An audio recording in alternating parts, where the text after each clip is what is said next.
Hi, welcome to Conversations with Cacao, a space where we get to dive deep into the world of ceremonial cacao and learn a little bit more about the brands behind some of the magic.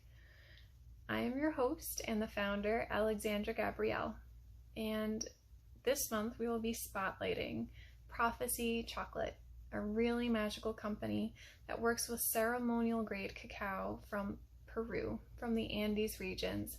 And I had the honor of conversing with them, having a beautiful conversation with their founders, Mateo and Wasi, probably as you know them, Mateo y Wasi. And it's a beautiful conversation that we had to get to know a little bit more about where they come from, how they started, and much, much more. A conversation you won't want to miss. We are so excited that this is the first video and conversation that we're posting on our YouTube channel.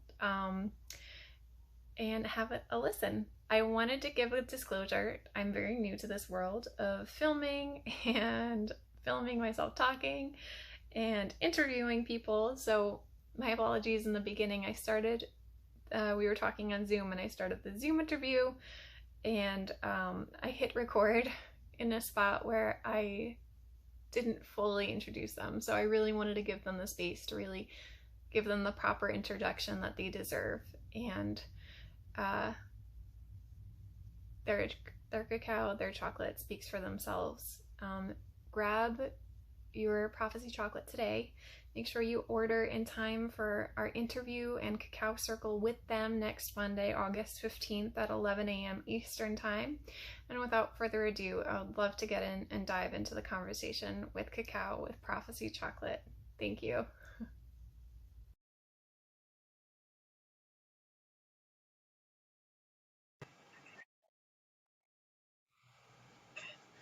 Okay. So yeah, I welcome Prophecy Chocolate here. Yesterday, I've been meeting up with a lot of friends now in Austria, and with the new moon yesterday, and there was like one night that I was able to see some friends. We had a fire together, and like I had my cacao, and I was so grateful to have it. And then I was like, would you all like some cacao? And it was the Prophecy chocolate. And I have some friends of mine that like they are traveling in between like Kenya and Ecuador and Colombia, and they're like just all over the world constantly. But it was really nice to take that moment last night to like drop in and connect, and everybody loved your chocolate. Everybody loved the cacao out there. They really felt moved by it, and a few of them, it was their first time really working with ceremonial cacao, and it was really beautiful. So my personal journey and experience with your cacao is that it's like so smooth and it's so like full bodied, and I don't know, I love drinking it a lot. Yeah. So how did cacao come into your life? How did you two meet? What's your journey together? Like, tell me all about you. Yeah. Well, I'm Mateo. I was born Matthew Block and Matmon Shimon, and but I go by Mateo. Since I started working landscaping construction with the Guatemalans, they called me Mateo. And then when I went to Peru for the first time in 2014, after graduating college and working for a little bit, I had worked on some farms, organic farms, woofing in the States, and I went down to Peru and spent 6 months traveling around and living in the jungle, and just took on the name Mateo there. And that's really where I found really all these tropical crops that I'd never really thought too much about. And so ended up working on these farms with orange trees and bananas and pineapples and mangoes. And the next door neighbor, this older Quechua woman, maybe about 65 years old, lived alone, and she had a beautiful cacao orchard. And it was just incredible to get to know that plant a little bit. And I actually arrived like right towards the end of the harvest season in this super hidden valley of Ocobamba in Peru.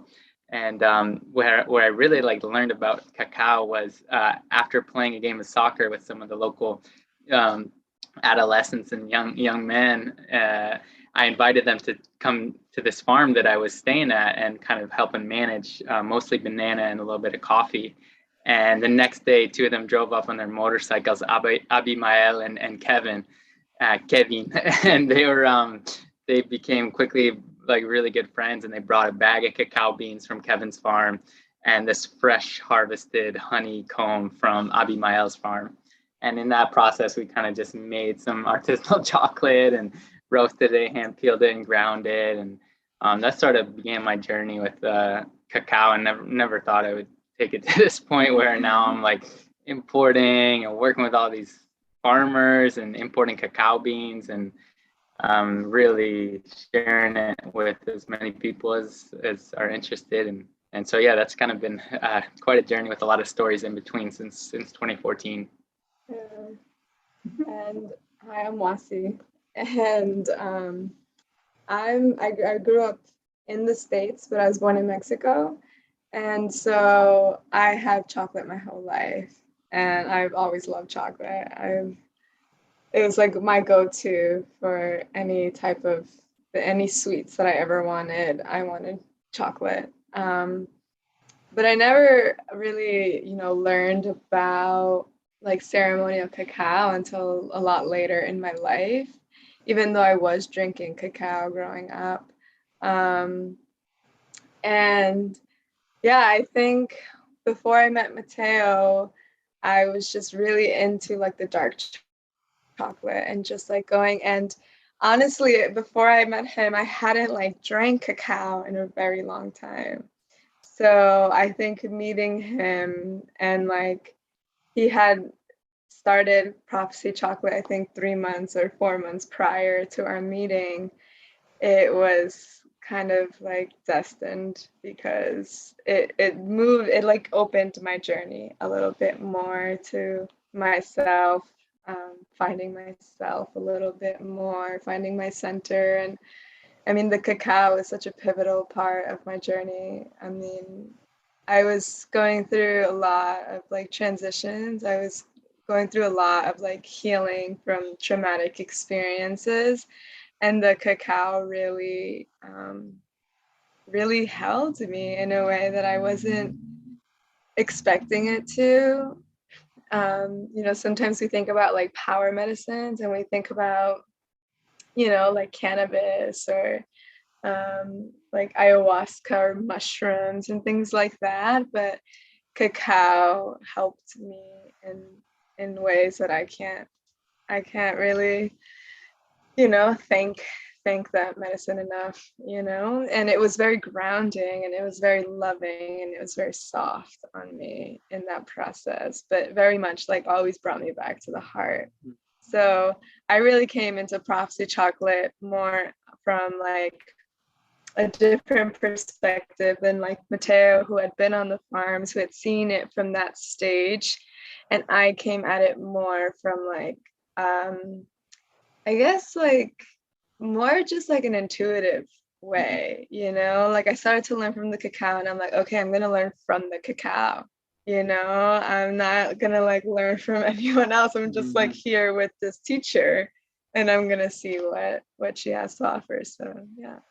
Yeah, that was really an amazing thing. I think when we met, it was at a really beautiful sort of sacred ceremony that we were both attending in the morning. And it just sort of like ended up flowing into something that became a relationship and now like a chocolate making partner. And yeah, it was really amazing because I know how important it is to have like women's hands and nurturing hands with the cacao and making the chocolate. And before I was making it myself, or sometimes a few people would come and help out, and to have someone that was there like by my side every day or every other day whenever we're in the chocolate factory and working with the cacao. Like we get big sacks of 110 pounds of cacao beans and work through them, like clean them, raw beans, and be able to like feel that energy. And we work with the heirloom variety of cacao called chuncho, which in the Quechua language means native.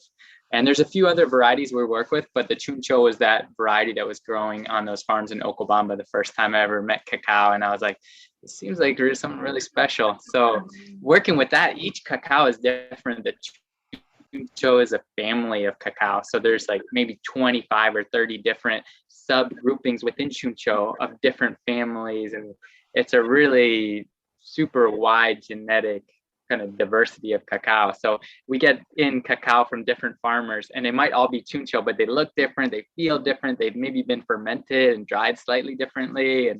And so to have Wasi, who is more in that kind of feminine, intuitive feeling, kind of almost mirroring the condor energy, you know, being able to like feel the cacao and kind of get a sense of it. And then we make the nibs. And then from the nibs, also we're sorting it. And so we're touching the cacao, we're interacting with it, and we're honoring it, and we're learning from it, really. So to have Wasi by my side to help with that process was really nice, because, you know, I'm maybe coming at it from more of a agronomist or permaculture perspective, or kind of a different world, having known the plant in a different way. And so it was really nice to have that union together, making the chocolate or working with the cacao. Oh wow. Yeah. And is that like, so is that alluding to the reason for your name Prophecy? Is the condor, and is kind of mirroring your relationship in that, and the bigger picture, like the microcosm and the macrocosm, where the Prophecy chocolate really came as something that more than anything felt like it was an extension of my journey, and the journey of a lot of people and the planet itself. And so it's something that I had been learning from this ancient prophecy for maybe 5-6 years, ever since I went down to Peru the first year in 2014. And it was something that inspired me to understand who I am better. And going down to the Andes and living in the Amazon jungle, and I'm just like working on farms with the campesinos just in the campo,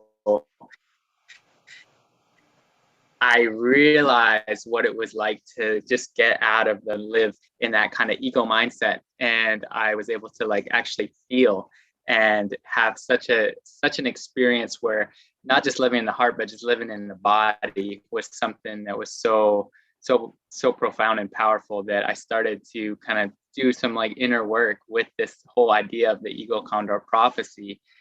And I got to go up to these super tall Andean mountains and see these, left at like 5 a.m. and, you know, went all the way up the mountain, and then we see these condors waking up and huge wings and super tranquilo, like super calm, and in their energy, and they call them the Rey de los Andes, like they're the kings of the Andes. And so to learn from them and to experience a little bit of a snippet of their life allowed me to touch into part of myself that I wasn't necessarily connected to. And so that's sort of our guiding mission with Prophecy Chocolate, is to help people to balance these two spirits within themselves, that of the industrious, mental, moving, cunning, doing energy of the ego, with that of the receptive, intuitive, connected heart space, honoring the Mother Earth and these ancient traditions with the condor.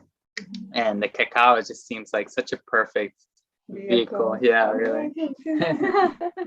You know, just a perfect way to harmonize those energies.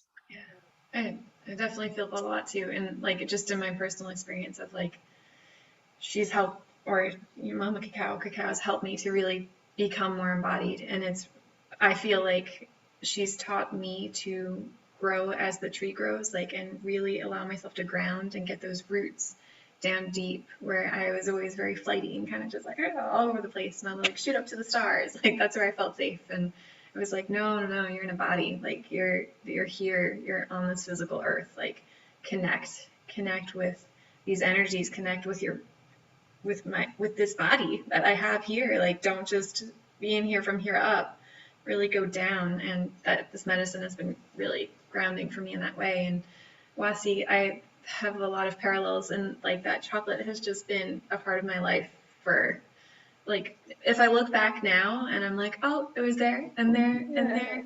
And one funny thing that is just coming up now is when I first moved to Europe, they didn't have like chocolate chips like the way that they are in the States. and they only had blocks of chocolate. So like whenever I was craving chocolate chip cookies and like a little homesick or something, I had to buy this box, like this brick of chocolate, and then I had an herb cutter. It was like for cutting herbs, and it like you kind of roll it like this.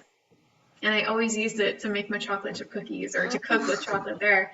And then it was kind of a way I moved back to the States, found it in a box years later, and then I started working with ceremonial grade cacao. And I'm like, I really need like a better method of cutting this here. This doesn't work. And then I found that in a box again, and I'm like, oh my gosh, like it was already like I only ever used it for chocolate. And it was like, oh wow, this has been like with me like as a tool and like kind of seeing the foreshadowing or the weaving of the medicine in through my life and the connection to like dark chocolate. Like I remember going through a phase where I could only eat like 99% Lindt chocolate, and because there's something in there, like there's real medicine in that. And but yeah, so I resonate a lot with that journey and that calling and that just and listening to her as the vehicle of what wants to unfold, and like that deep listening that comes in from dropping all of the ego mind away and feeling that message, whatever messages come through. It's just like being the receptive, like being a receptacle, you know, to receive it. And I actually remember you posted that and we reposted it, and I was like, I love that thing. What is that? I didn't know it was an herb cutter. I'm gonna note that, because I was like, I want one of those. It's an herb cutter that I never used for herbs. Not like one single time. I don't think it was always chocolate. That's so sweet. So I have a question about because you call it prophecy chocolate, and is there a reason why you call it chocolate as opposed to cacao? And that's the question. It's funny, actually, right as you started talking earlier in this conversation, I was thinking about it. I was like, because I think you said prophecy cacao. And I was like, I was like, maybe we could call it prophecy cacao. But yeah, I guess it just kind of felt like that was the right name. It just kind of had a ring to it. And I remember actually I was in the car with my mom, and I would always talk to her. I'd share everything about my experiences and my journeys and everything. And so it's probably having been in Peru a couple times, 2 or 3 times, and I was maybe even longer. I probably spent like a year and a half in Peru and some time in Colombia and working on farms in New England. And I just kind of kept having this idea, this vision of like working with the cacao and actually making something myself instead of doing what I was previously doing, which was working with farmers and importing their products and connecting them and basically selling that directly to other chocolate makers and coffee roasters. Those are the 2 products I was mostly working with. And I just wanted to be like a transparent, open kind of intermediary between the 2 that kind of valued quality on both sides. But I kind of had this vision of like, I like to do things and make things. And I think my mom was like in the car one day, she was like, prophecy chocolate. Which you could probably imagine her saying. And ever since then, that was probably like 3 years before I started the company. Really? And oh my gosh. It was kind of like this like little whisper in the back of my head, like from my mom's energy, and she's really in tune with her heart. She's a dancer and a massage therapist, and so I gotta give the credit to my mom for that one. That's a new one. I didn't hear that. I didn't know that.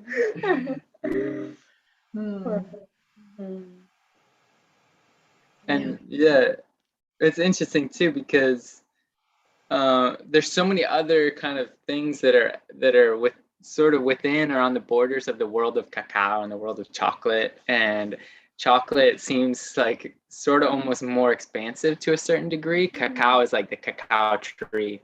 Chocolate is like could have anything in it, and so that's part of what we're doing is like putting these herbs and spices, ideally as much direct source. So we work with herb farms in New England and New York State, and try to get direct trade, organic spices, everything organic, and so those can become part of chocolate, and so chocolate's kind of expansive in that way, and cacao is like the Theobroma cacao. It's like the cacao tree.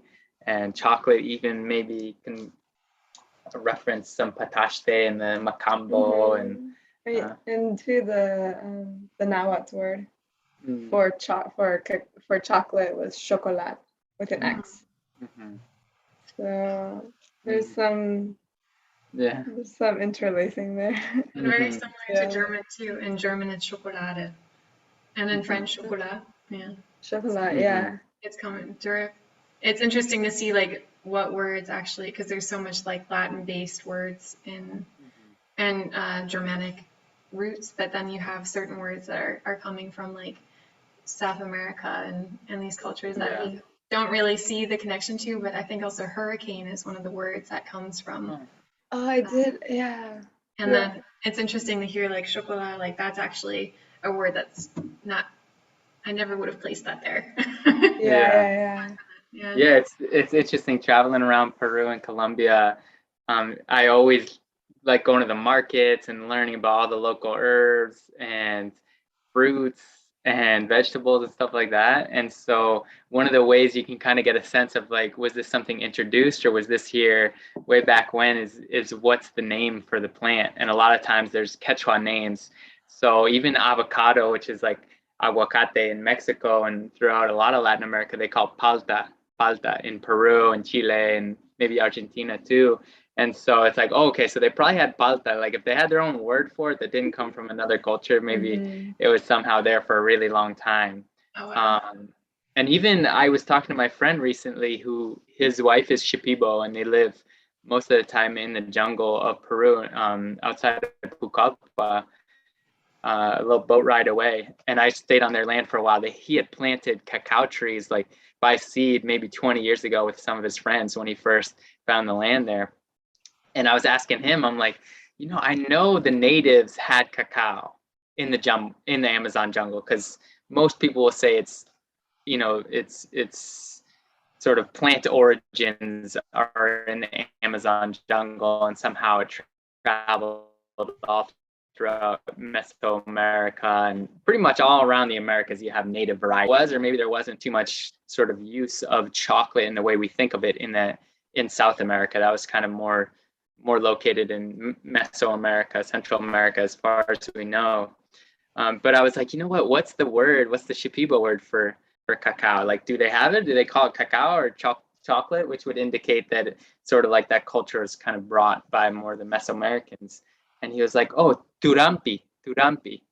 So for those, I found out recently, the Shipibo Conibo people, they call it turampi. And they use all parts of the plant. They make plant baths with it. The bark of the tree is really amazing mucilaginous herb, so it kind of gets really kind of espeso, like marshmallowy. Yeah, almost like you're using a slippery elm or something. So that could be used topically or internally. And kind of the guia, like the initial shoots of the plant, are also used, and has a wide ranging health benefits other than the fruit, which is delicious. I've seen too some people in Peru make like yarn or string with like the shell of the cacao. So you can really use, and they have been apparently using it for the whole plant for many different things. Yeah. Cool. I also have a question, like in regards to just more the way that the plant is now being shared nowadays, and that's like everywhere you see like cacao ceremonies or like ceremonial grade cacao, and what is your relationship to ceremony and cacao, and how do you find yourself within that, and what are your feelings on that? Because partly for me, that what came up and has been coming up for a couple months is this feeling of like, well, is it am I just taking something that's not of my culture, but I do have a connection to it, and I don't want to just like share it and then deplete resources, or share something that doesn't come from my cultural wisdom. But then I keep on coming back to like, no, she also, like the plant of Mama Cacao, she has her own consciousness, and she has her own mission, she has her own kind of agenda. And at this moment in time, it feels like we need a shift in consciousness from this plane into like our heart, and really finding that that fluid channel to be able to perceive from the heart and then use the mind in a more appropriate way. So I feel like that for me is like her mission of like, no, I like that she wants to be felt and she wants to kind of spread across the earth a little bit more. Yeah, I'll leave it at that. I had some questions in there, but kind of on a tangent. Yeah, thanks for asking that. Yeah. And yeah, I feel like it's a really important thing to be to acknowledge and to be, considering working with any sort of plants and any sort of sacred ceremonies, anything that is held to be really important or powerful for other traditions. It's just important to kind of acknowledge that. And yeah, I would say to a certain extent, a lot of it can kind of come down to like almost the semantics of words. So like, what is a ceremony for one person might be a celebration for another person. And I think a lot of it is, the most important thing is like your intention and integrity. And yeah, and really, I think part of like our journey working with Native elders like in North and South America has been the whole idea that life is a ceremony. And it's just like, that's how we should be living. If we could live like, we have sacred relations all around us at all times. In certain ceremonies we pray with the tobacco. If we could say every word as if we have the tobacco and prayer with the fire in front of us, or a circle of people around us, that would be an amazing way to live. And we know some elders that it's like their life is a walking, talking prayer, and their life is a ceremony. And so that's sort of been a goal of ours. Obviously, it's really hard. We're trying to run a business, we're trying to make chocolate, we're trying to visit our family. People are sick, people are, going through a lot. And so it's not always easy to keep that up. But that's sort of like our goal to a certain degree, is to live our lives as if it's a ceremony. And and I think it's like it's a really important question, and I think it's a question we ask ourselves too, because people always ask us if we like hold cacao ceremonies. And for me, I'm just like, it's still like an ongoing process. It's like I've been in circles where like we're sharing cacao, and it feels right for me to like say like, we're having a celebration or we're in a circle, because I think we do value a lot, like having an altar, having a blessing to share something. And I know there's people, it's especially in Guatemala, who have like an altar for that in some way, and have a way of holding that. But I think like from like learning from the elders, it's more of just, if you have a good heart, if there's a good integrity, if there's like a real relationship with the plant, and like from the seed to like to the paste, to the cup, to the drink, I think it's okay. But there's so many different opinions, and so many people think so many different things, and I think that's where I am with that whole thing. Yeah, and I think it's really, a learning process too, because I'm always trying to learn more about it. And I've talked to people who've lived with and worked with elders in Guatemala, and some of them say that like the cacao is something that's just integral in their life, and it comes and it's part of all these celebrations, it's part of all these ceremonies. And just like, does the cacao itself has its own ceremony? I'm not sure. Like, some people would say yes, and I know, like you're saying, some people do have like a cacao altar to share the cacao medicine and the cacao spirit, which I think is beautiful. And I don't think the fact that exists negates the fact that other people, can share it. It's almost like patronage to humanity. It's a plant that grows all throughout the Americas, all throughout the world now, in West Africa, throughout Africa, India, Southeast Asia. And it's a plant that we're all consuming. People are eating cacao on a daily basis. So it's not like maybe there's an altar for Awakoya or San Pedro, and it's like people don't consume that unless they're like really in a ceremony and in a sacred space. We're eating chocolate all day, all the time. This is pretty much throughout the whole world. You can find cacao, you can find chocolate. And so anyone who's bringing more intention to that, where the cacao is from, how it's being grown, how it's being treated, how are we treating the cacao, and how is the cacao treating us? I think anyone that's bringing kind of more attention and awareness to that is ultimately helping to raise the understanding that we're in relationship with all beings, with everything really, and cacao is something that helps kind of open up that doorway in a really nice, gentle, calm way. And so I think it can sort of help to open up our perception of the world of spirit and the world of the beyond material, and open up those doors inside of ourselves. And so everyone has to make their own decision with that. But that being said, it does seem like something that wants to be shared right now. Yeah.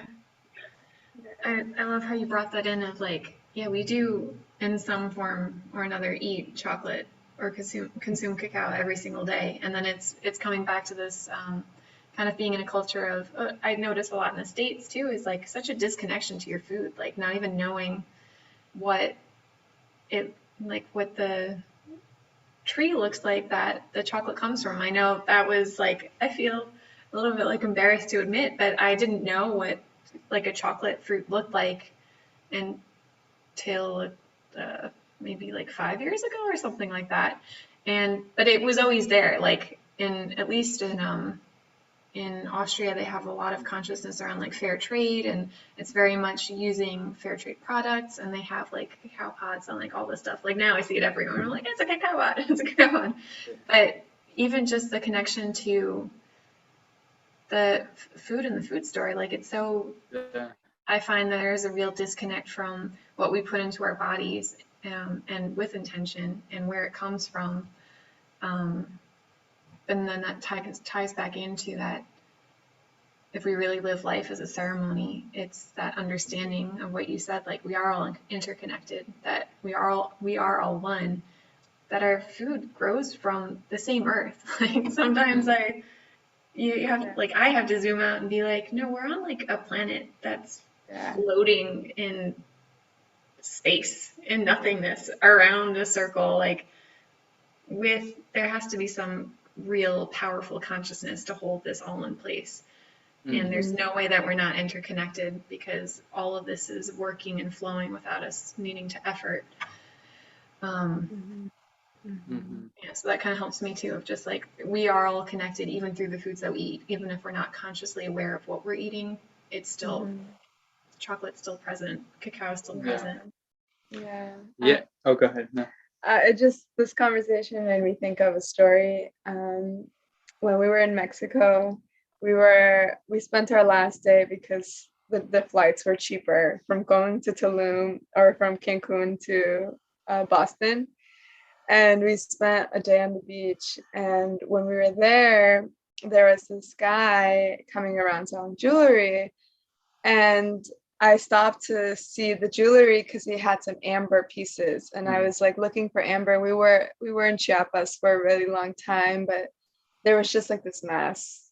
I mean, that's a whole other story, but I was looking at his amber pieces and I was like, oh, these are really beautiful. And we started to talk, and he started to tell me, he's from Mexico City. And I was telling him where I was from Jalisco, but I live in the States. And we were talking a little bit about something similar, about like feeling, because I told him about the cacao and feeling like I can't share something because I don't have like this thing that I feel like is important to have. And he kind of just looked at me and he was like, like we're on the earth, and when we're born here, like we have these like inheritance, like these natural inheritance, of like this earth. And on this earth, there's so many things. And he's like, so I really relate and connect to my like Mexica roots, but I also really connect to the Mayan ways. And then I also really connect to like Kenyan music.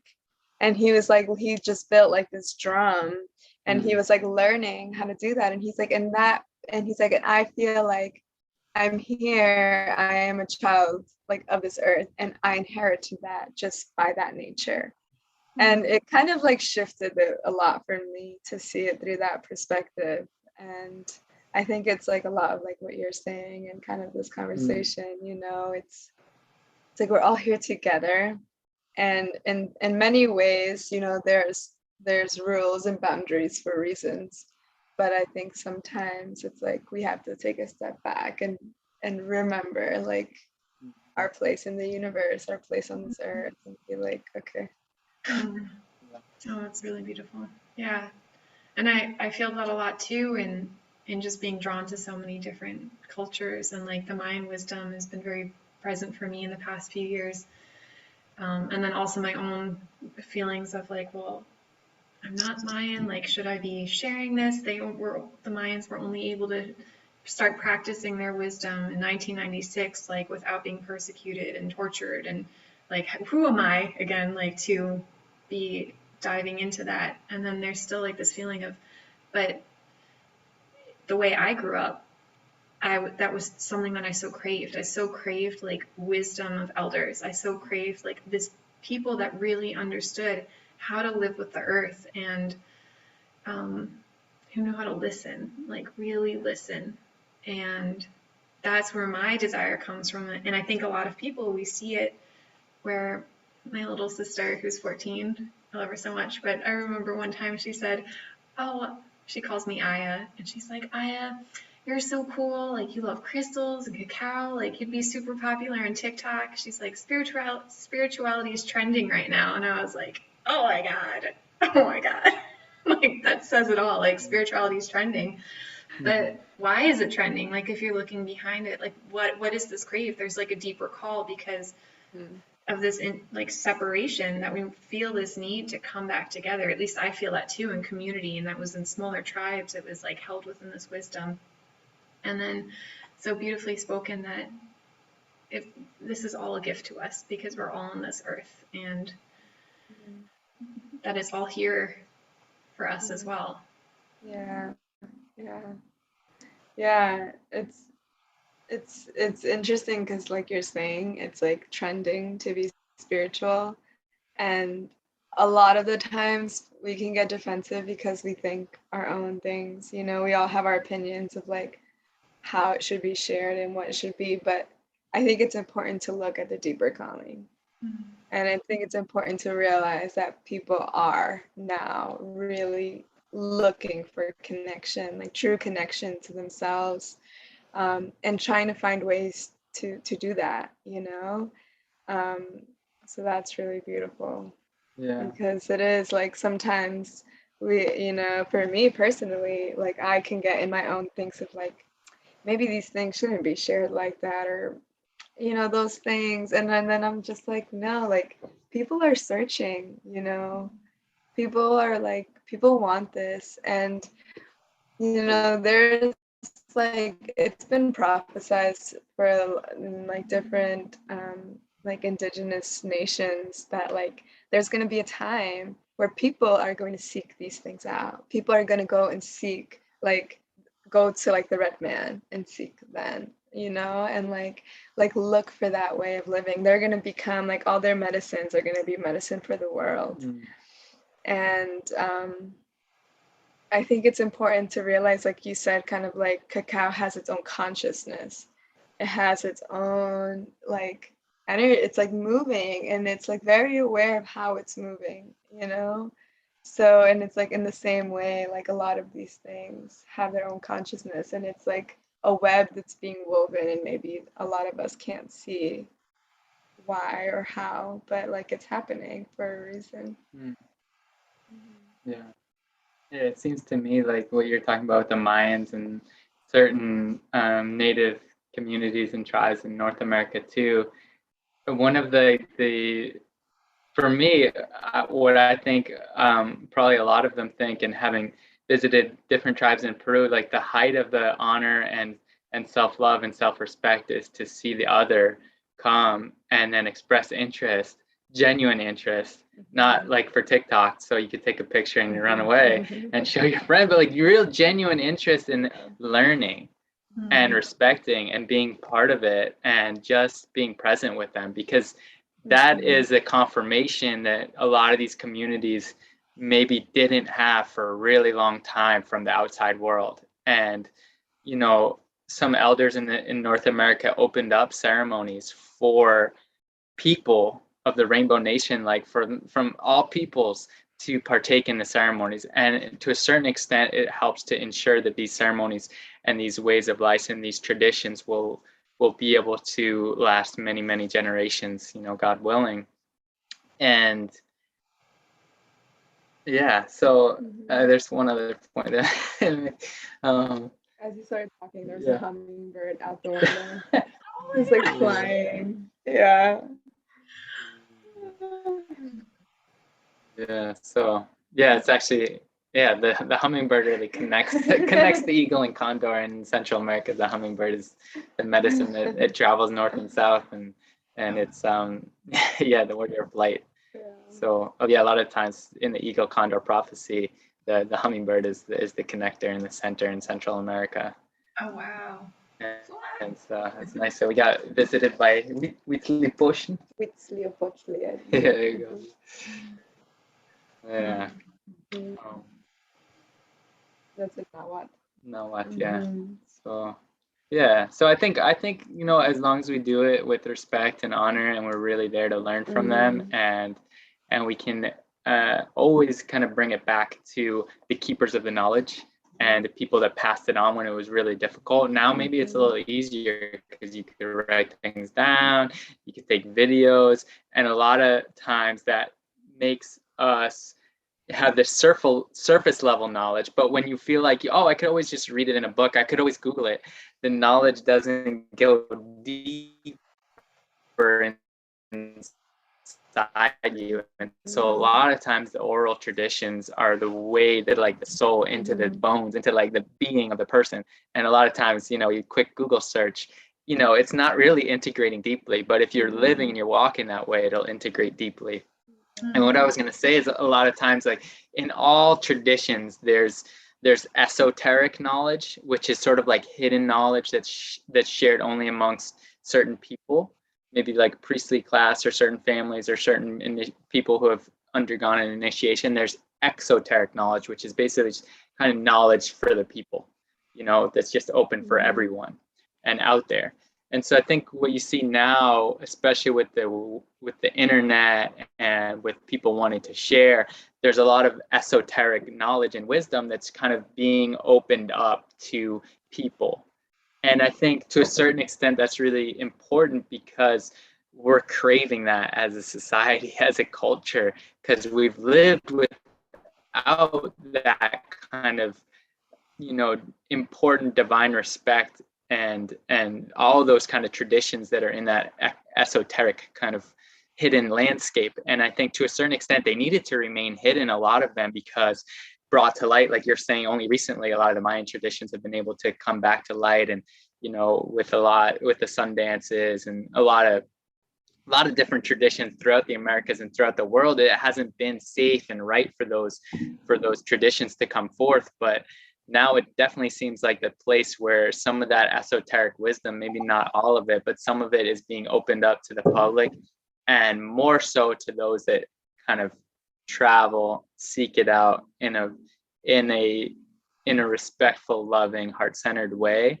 where then elders are saying it doesn't matter what skin you are, what, you know, what religion you are, what gender, whatever you are, like whoever you are, I can tell that you're genuine in your pursuit of truth and knowledge. And so you can be my student, you know. And so you could be going to a monastery in China, or you could be going to the Amazon jungle or anywhere in between, and elders are open and willing to share, and that's a beautiful thing. And so, you know, I guess I would bring it back to that always bring appreciation for the elders no matter what, and respect for them.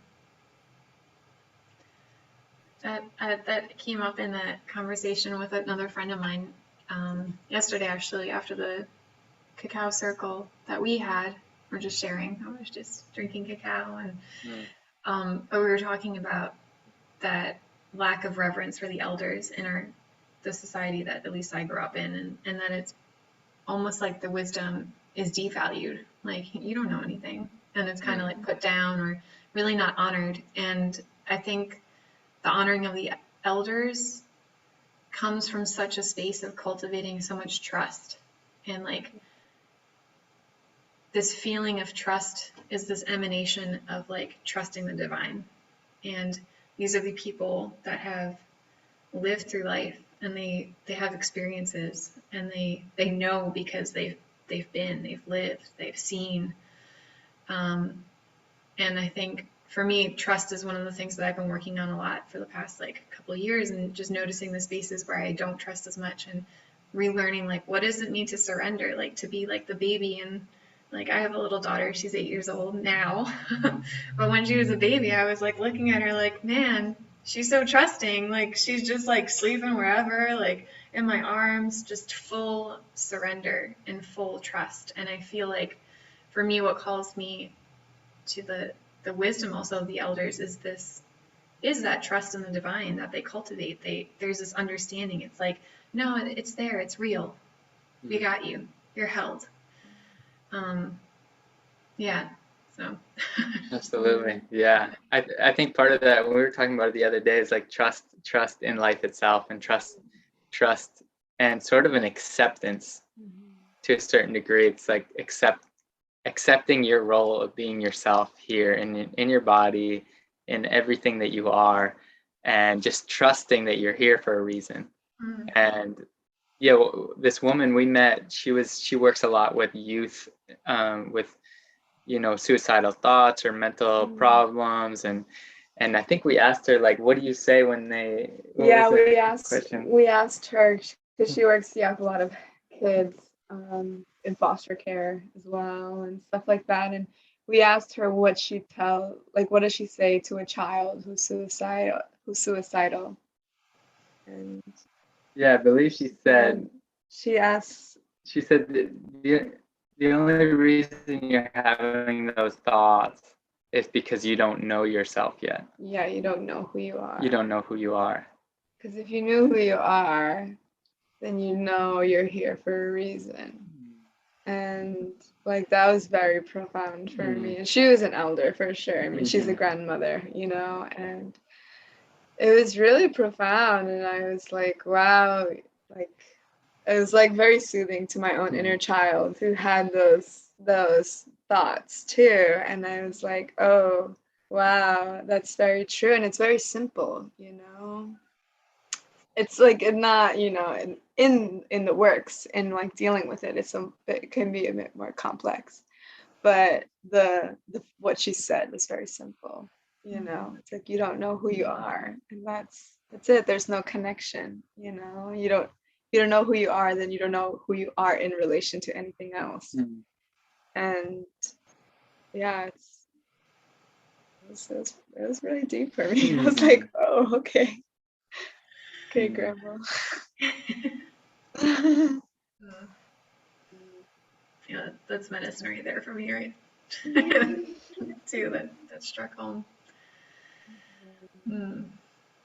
I would also love to talk about the importance of direct trade and fair trade, and just see like if you can share about how that your experience with that, and how it impacts the farmers that you work with, how it impacts like your whole relationship to everything that you do, because when you're walking with integrity, you feel it. Like I feel it in every cup that I have. Like when I open the package, I'm like, it's just it emanates. But I think there's a lot of awareness that needs to come around that. So I would love to give you the floor to speak to that a little bit.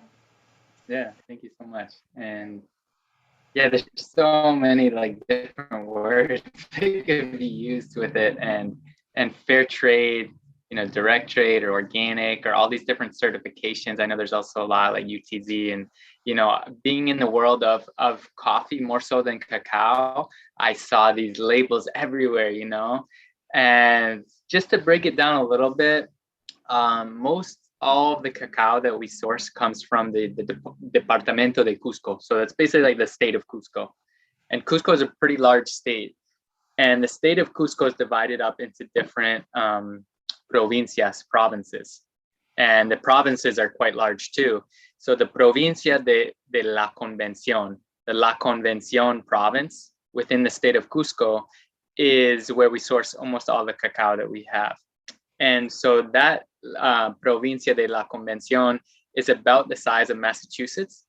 It's a little bit larger, but it feels so much larger because you have cordilleras like from the Andes that are 4,000 or 5,000 meters tall, cutting through and dividing different parts of it. And you have these valleys, incredible valleys. So you could drive like, probably like 15 hours from one part of the Convención to the other part and get to the end of the road, and then get on a boat and go another few hours at least, and you're still in La Convención province. So it's a huge area, and it's made even more immense and difficult to navigate because of the Andes. And so basically in Peru, as you go eastward, or kind of in this area, east and northward, you kind of like go up into the Andes mountains, and you have the Quechua speaking people in the mountains.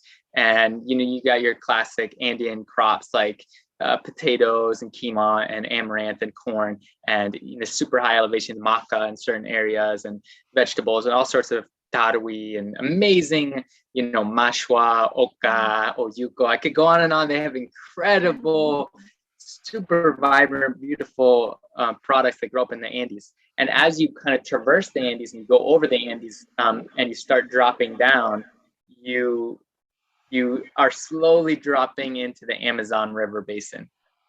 And so it's kind of amazing.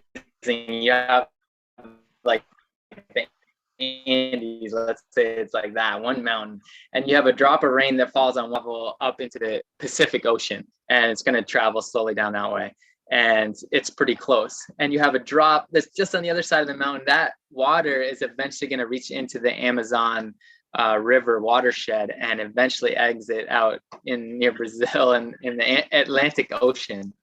And so you're dropping deep, little by little into the Amazon jungle. And so at the higher slopes, there's still a lot of Andean crops. As you get lower, you start to grow, you start to see other more tropical crops like the bananas. Certain varieties of bananas will grow up there.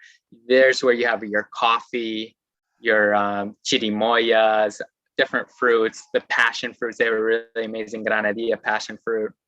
And so I worked and lived in that region quite a bit, and that's sort of higher altitude, really high quality coffee and other products come from that region.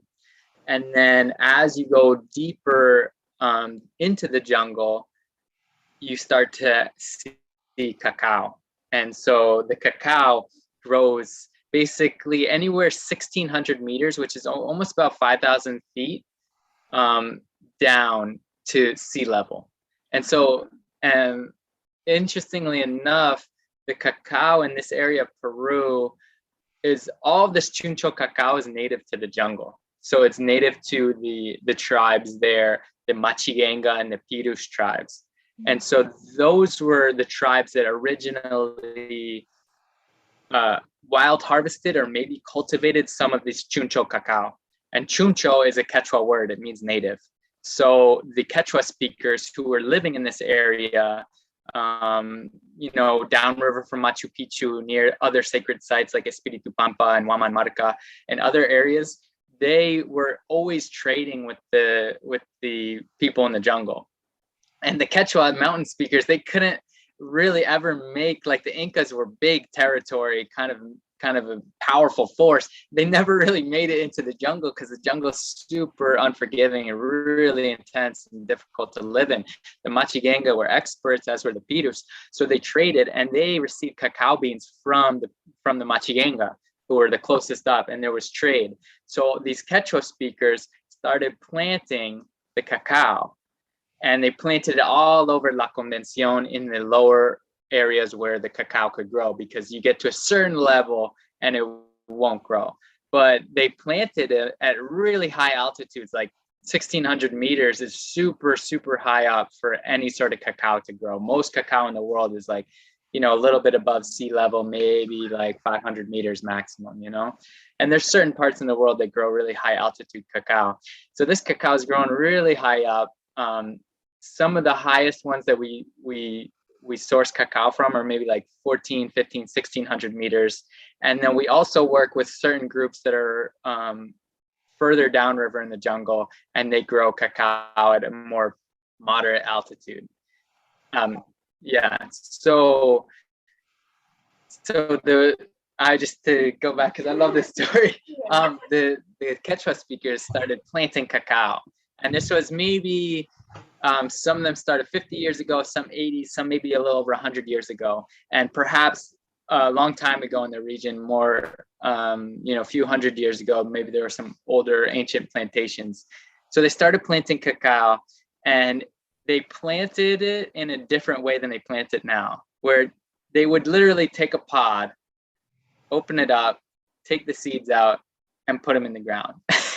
You know, and it sounds pretty simple, pretty easy, and like a no-brainer. Like, that's how you would plant a tree. You take the seeds and you put a hole in the ground, you put the seed in the ground, you cover it up. And so that's how they used to plant these plantations that are older. Now, and pretty much all the cacao in the world is grown like this. They take the seed, they put it in a plastic bag with soil, and they let it sprout. And so then it starts sprouting, and you get a plant maybe like a foot and a half tall. And then you take a new shoot from another plant, and you cut it off and you graft it on. And so you cut the patron, like the base cacao plant that you have, and you injertar, which would be to graft in that scion, that little shoot from the other plant, and then you get a genetic match of that one plant. And so it's kind of like all the Honeycrisp apples you've ever had come from one plant that was a Honeycrisp, and they took all the shoots from that and they started propagating it out now.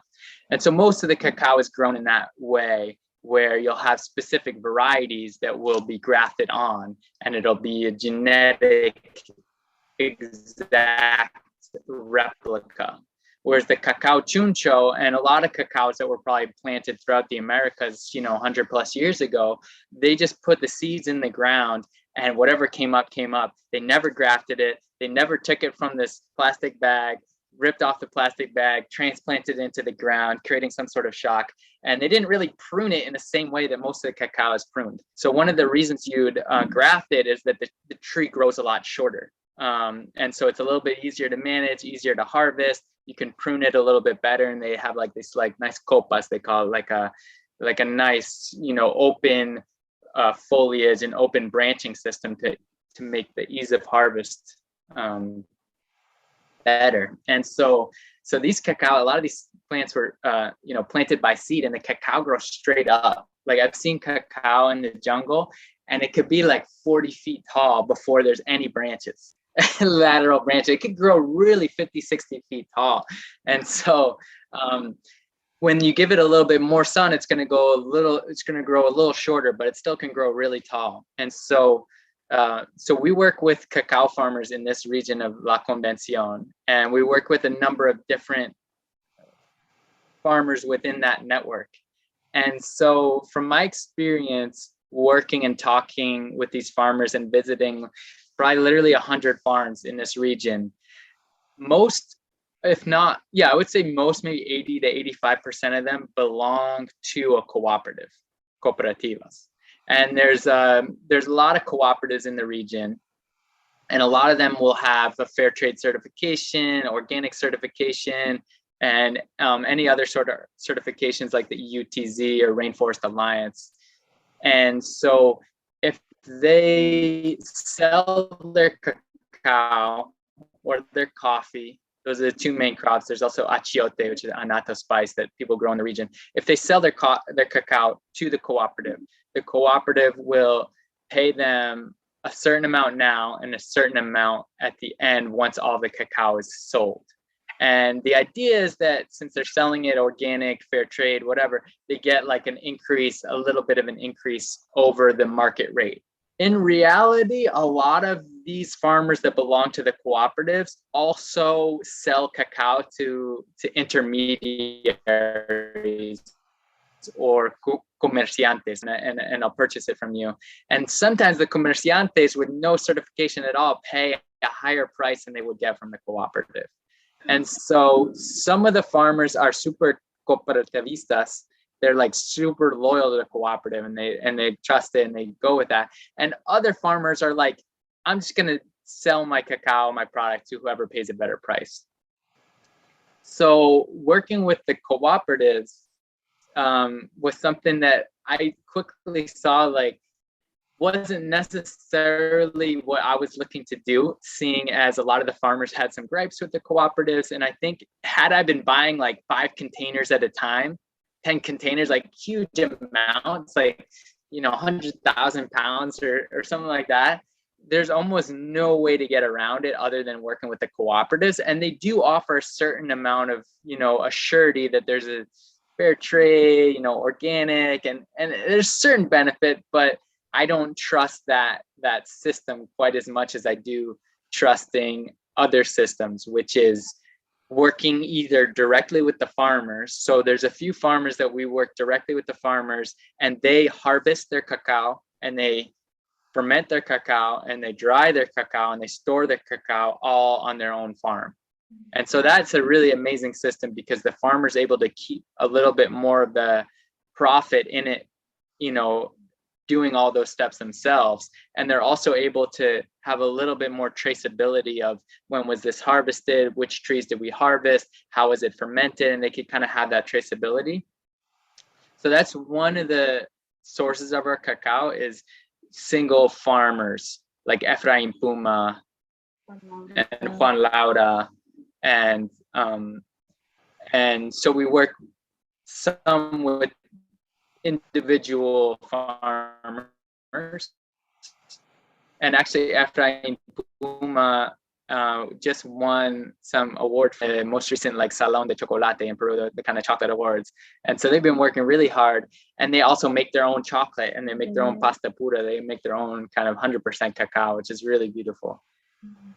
Another group of farmers that we work with are not in cooperatives per se, but they're in what they call asociaciones. So it's an association of farmers, which in theory isn't all that different from cooperatives, but in general, the associations tend to be a lot smaller. So anywhere between like 10 families to like 25 or 30 families.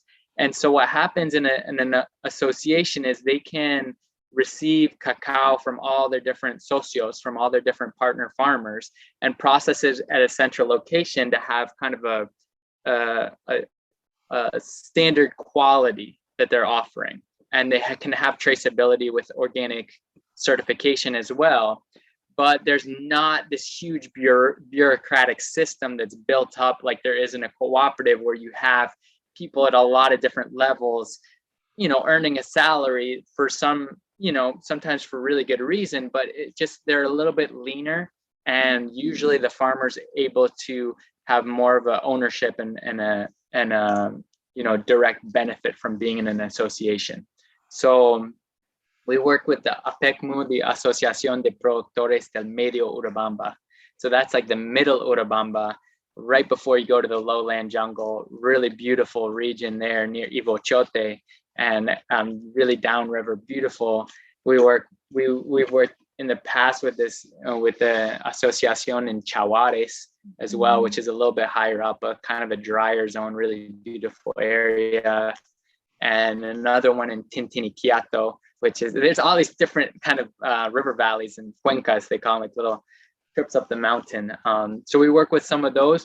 And then we also work with our friend David Condori, and he's a chemist turned cacao chocolate lover from Lima, now living in Quillabamba, in the capital of La Convención. kind of a small little city. And so he works directly with farmers and purchases their cacao in fruit form in baba. So he gets 5-gallon buckets that are filled with just the beans and the pulp.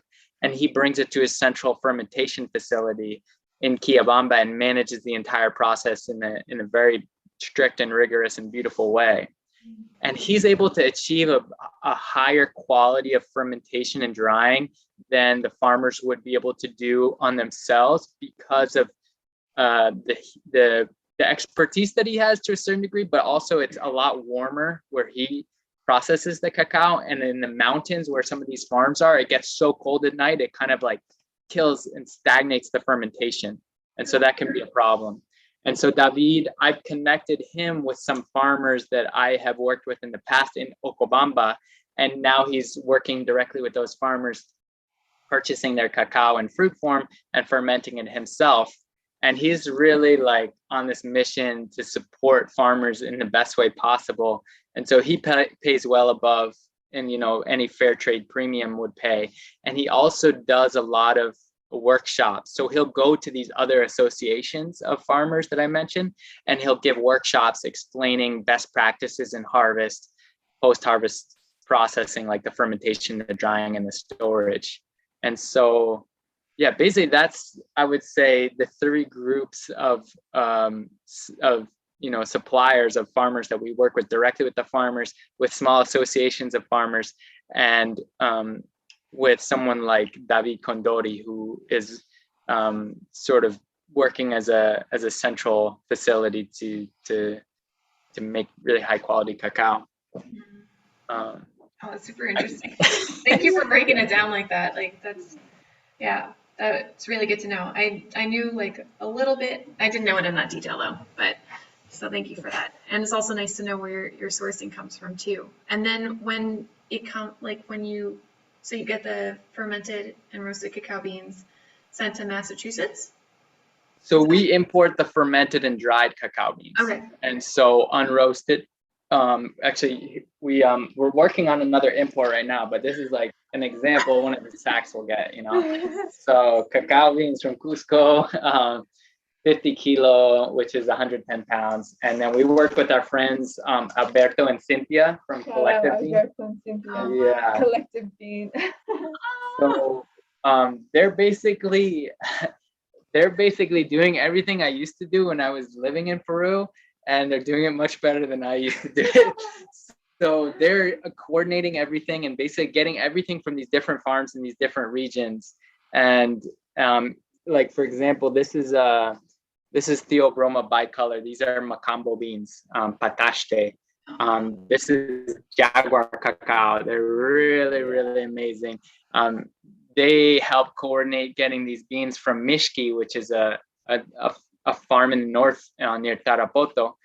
Women's run farm and a small cooperative of Macambo growers. Maybe like, I think they said like 12 or 15 families. The Macambo from the north, and then there's Cupui, which is another cousin of cacao from the central part of Peru, and they're connecting us with this group of Ashanika cacao growers in Junin, in the jungle there, like other people that live in the jungle, and we've got to work with their Bella Vista cacao beans, and then which is a different variety from Chuncho. And then coordinating with all the farmers and all our connections in Cusco, and also working with a small farmer group in Madre de Dios, which is in way southern Peru in the jungle, who are growing copuasu, Theobroma grandiflora, which is another cousin of cacao. And so they're helping to arrange this all and logistically bring it all together, put it in Lima, put it in sacks, and do everything with really amazing traceability. And so they love what they do. And we share a lot of, we share a lot of the same vision, a lot of the same values. And it's beautiful because they love what they're doing. And like, they are excited to go to all these cacao farms, and they're excited to go and introduce us to different people and different farmers and different projects. So it's been so nice to work with them for sure. It's really been a blessing because you know, I could barely do it on my own when I was trying to figure it out in Peru. But they just kind of open up the doorway, and they're really good with our whole logistics chain. And you know, I'm introducing them to all these farmers that and these connections that I met. They're introducing me to, you know, these macambo growers and you know, all their friends in different parts of Peru as well. So we import the raw cacao beans and the macambo and some of the other products that we get from Peru, and then we we get some beans there. These are all the special beans we save from the lot because they come out like triples. This one looks like corn sprouting. It does. And then sometimes they all just come together like this. Wow. And so we have like our little collection of like special beans, like this one that's just a circle. Oh wow. So yeah, these are unroasted. So we get all these crazy beans, and each bag is like, I feel like a little kid, because you know, we'll import like a couple years ago we imported like 8,000 pounds. This year we're like maybe 8 to 10,000 pounds of cacao. But every bag is different, you know. It's not like a product that's coming off of out of a factory, you know. Everything's different always, and so I feel like a little kid when I'm opening up a big 110-pound bag of cacao, and I open it up, and it's like, you know, I'm just like, whoa, what's it gonna be like? You know, the last bag tastes like this. So yeah, we store them in like an FDA, a really small FDA like approved warehouse for food up in Vermont.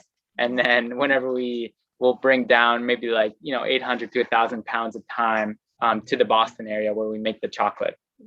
And that's where we take the beans and turn them into something like this. So this is our ceremonial. I'm sure you've seen it so many times before. Oh yeah. You can even like smell it through the packaging. Like that's another thing. I'm like, oh my gosh, if I could post how this smells right now, it's amazing. Gorgeous. Yeah. And I love the molds that you designed it to. It's very special. My friend Adrian actually makes these molds for us. Oh, wow. Yeah, our friend Adrian makes them. We design them and he makes them for us, and it's been a blessing. He's been a great blessing to our lives because it's just incredible molds. So yeah, we make, that's like kind of like the base thing. So we like crack and winnow the beans, and then we make the nibs. And a lot of people know what the nibs looks like, but we have them like this in here.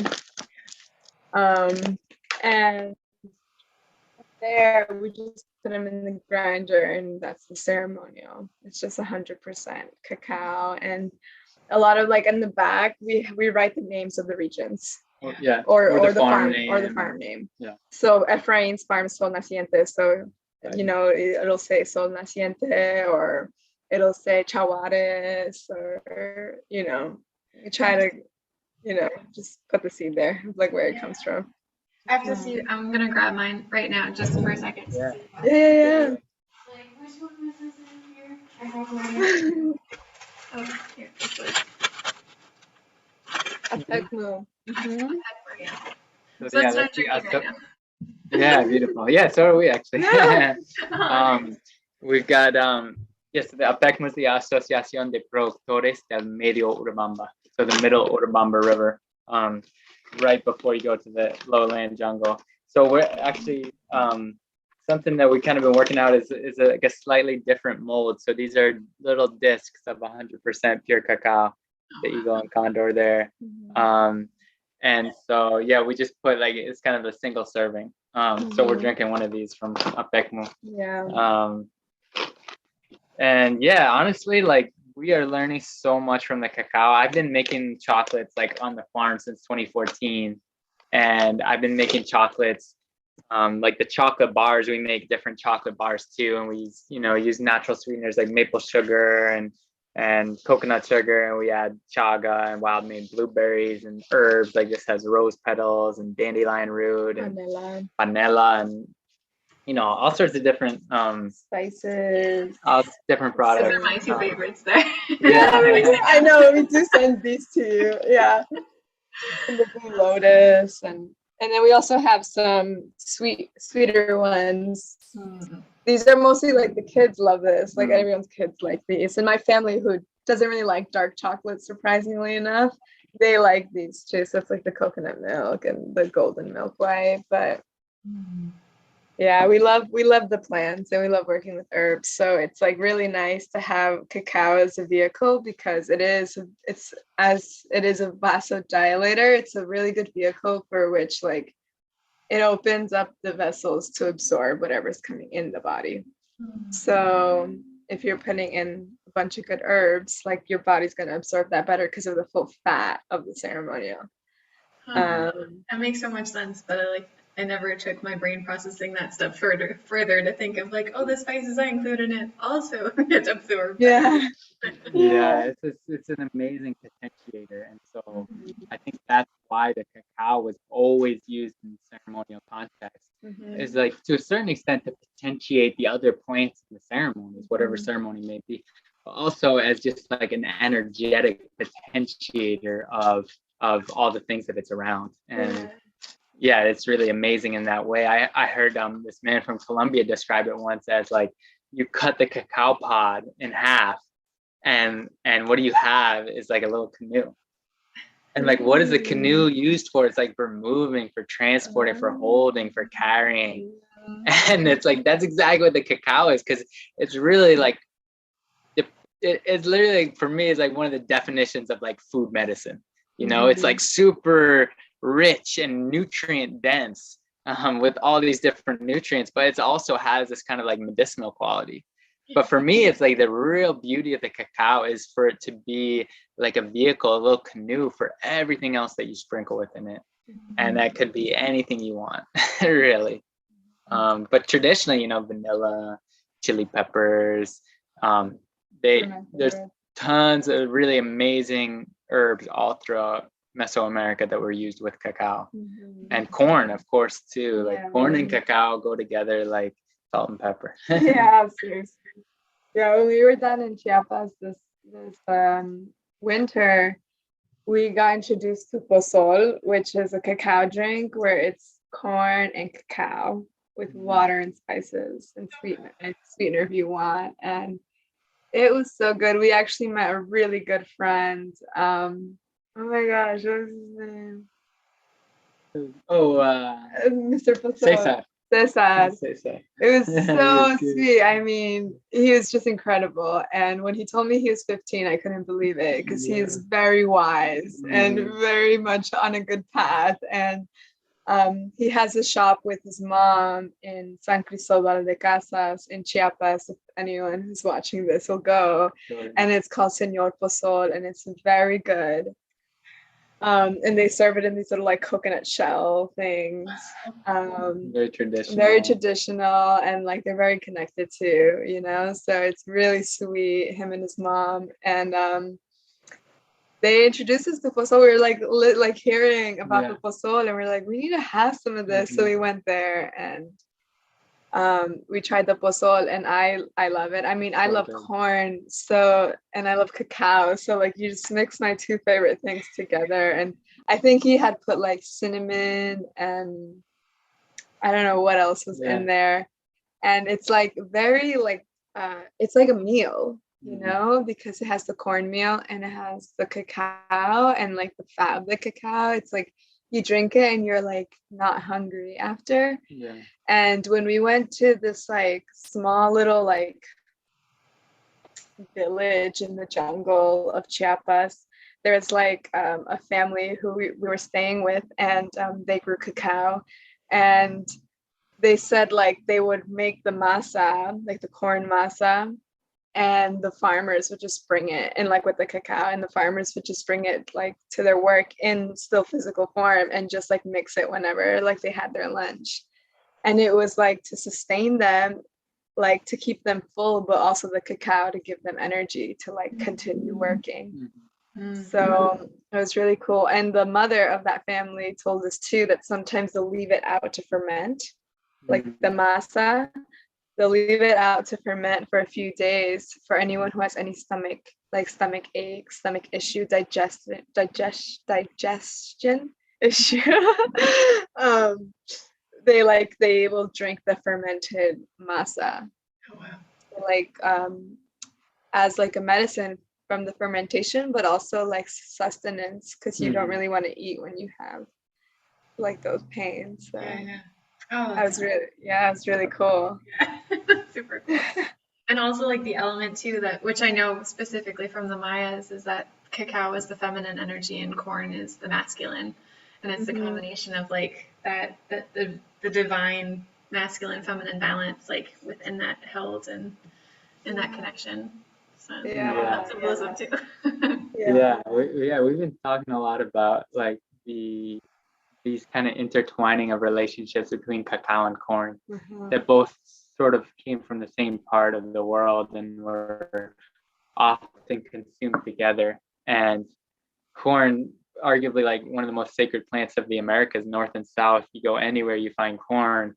And corn is really something that I thought about earlier in our discussion about, keeping cacao sacred and honoring the traditions. It's like, if anything, this is a conversation to open and expand our awareness of all different plants. And corn, even though it's nourishment, we've got this heirloom corn that our friend grew in New York State.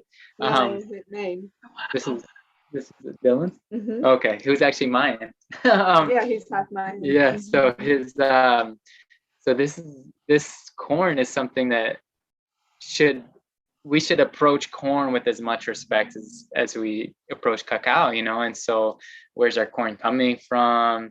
What energy are we consuming the corn with? And the corn can cause, health crisis when we grow GMO corn and spray it with all the stuff they're spraying on it, or the corn could be nourishing and healing and life promoting and life giving.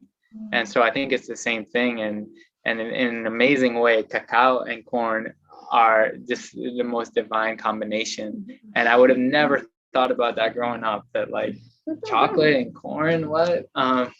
But really, like, we've been making pozole and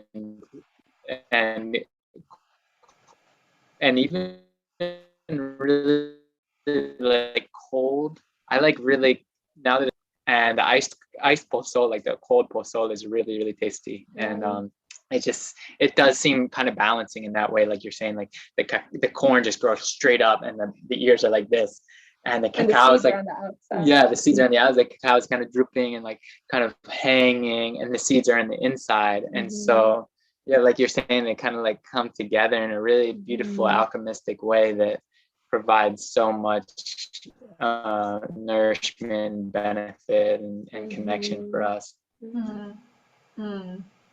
Yeah.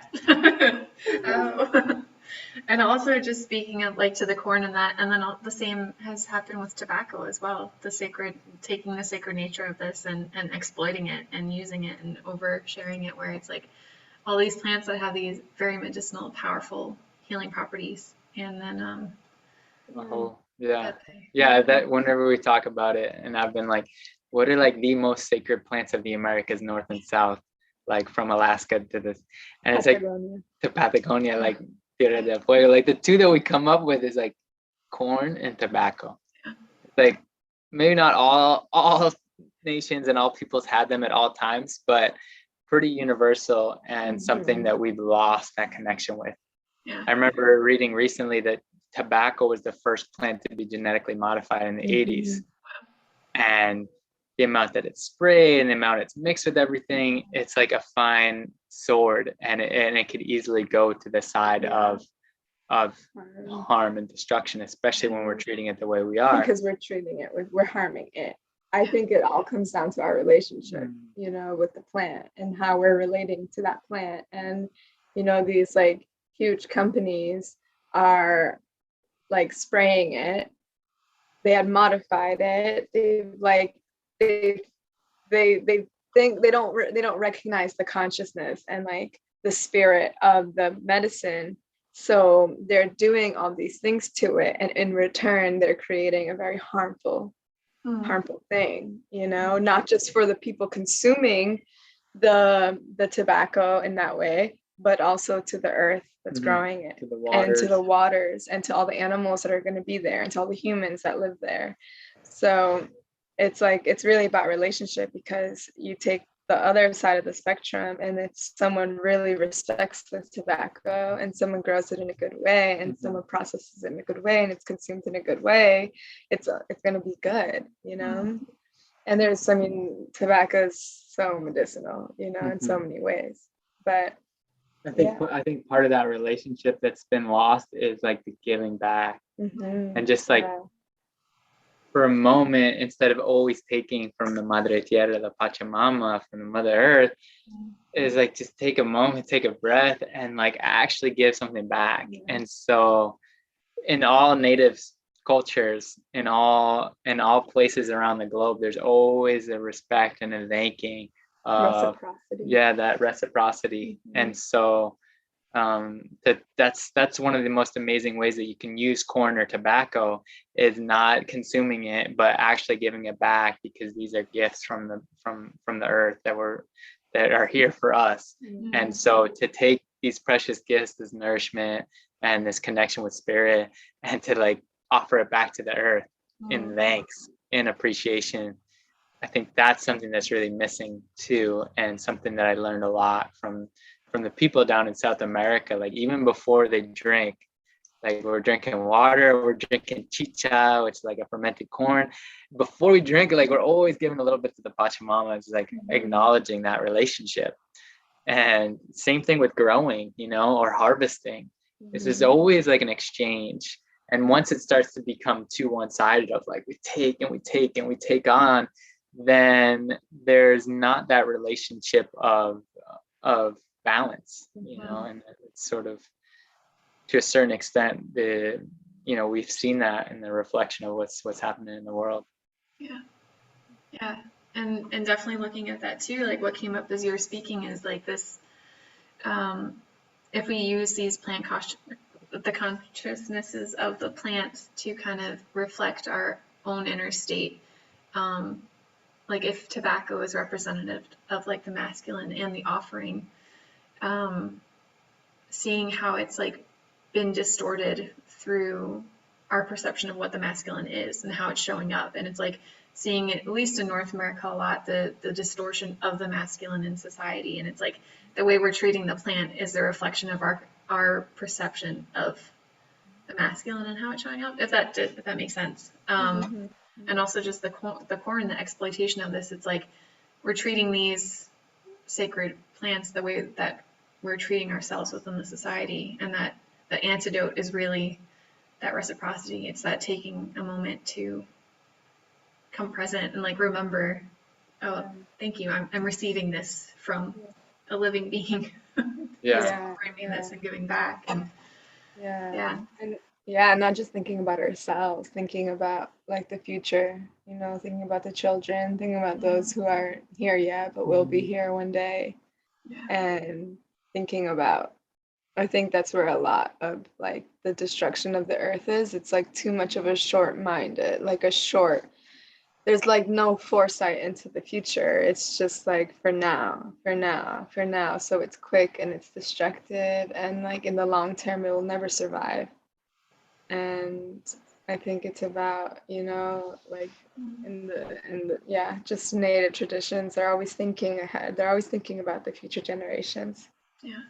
And in a similar way, what you're both saying reminded me of something that someone shared with us, is that basically like the energy that you bring to the medicine, like whether it's tobacco or cacao or coffee or whatever whatever kind of plant or water, if you bring an energy, that's kind of what you're going to receive. And so a lot of times, like we bring an energy of abuse. And so like we work with the tobacco, and like people are like kind of self-medicating, but they're sort of like abusing it, and they're using it in that way. It's like that's what the spirit of tobacco, that's what the tobacco is going to share with that person, is going to abuse them right back. And maybe it's a little different with cacao because it is so nourishing, but I think it's a similar way. If we come at it like, oh, I need to like drink my or eat my chocolate, sugar, whatever it is, or like in the morning we're like having our coffee and we're like getting it wired, we're bringing the energy of abuse, and that's what the plant's going to give us. But I think there's any plant in the world, anything, if we come at it with that, respect that you're talking about with the natives traditions, and we come at it with a little bit of a pause and a respect and an honoring, appreciation, and giving back, that the energy will be changed. It'll be a lot more open. And even just in a concrete way of like how you can shift the dynamic of an interpersonal, sorry, it's getting a little late for me, of an interpersonal human relationship of thankfulness and gratitude, and how much just the appreciation, like real presence and appreciation, like shifts that so quickly. Like I've always found that gratitude is really the alchemy. It's like it shifts so much. So for the people that maybe are not on board with like fully on board, I mean, like if you're still listening to this conversation right now, you're definitely on board with like plants having consciousness and gratitude and all that we've been talking about. But sometimes bringing it back to like the interpersonal relationships, that it works just the same way. Like everything's a living conscious being, and that you can apply the same things to humans as you could to plants. And I think it was like Anima Mundi, that company, they said, or I ordered something from them, and then I got like a little note, and it said, you're just a little complicated, or a little bit more complex flower. Make sure you get sunlight and water and care for yourself. I'm kind of butchering it right now, but it was very sweet and concise, and it was like, oh yeah, you do just need those things. Like, yeah, we tend to complicate things sometimes. Simplicity is really, really powerful. Well, I am mindful of time too, and thank you for spending so much time. This is such a beautiful conversation. I'm definitely like have cacao glow and just like soul glow. And it was so beautiful to connect with you in this way. And I'm gonna stop the recording now. Yeah, likewise. Thank you so much for having us. And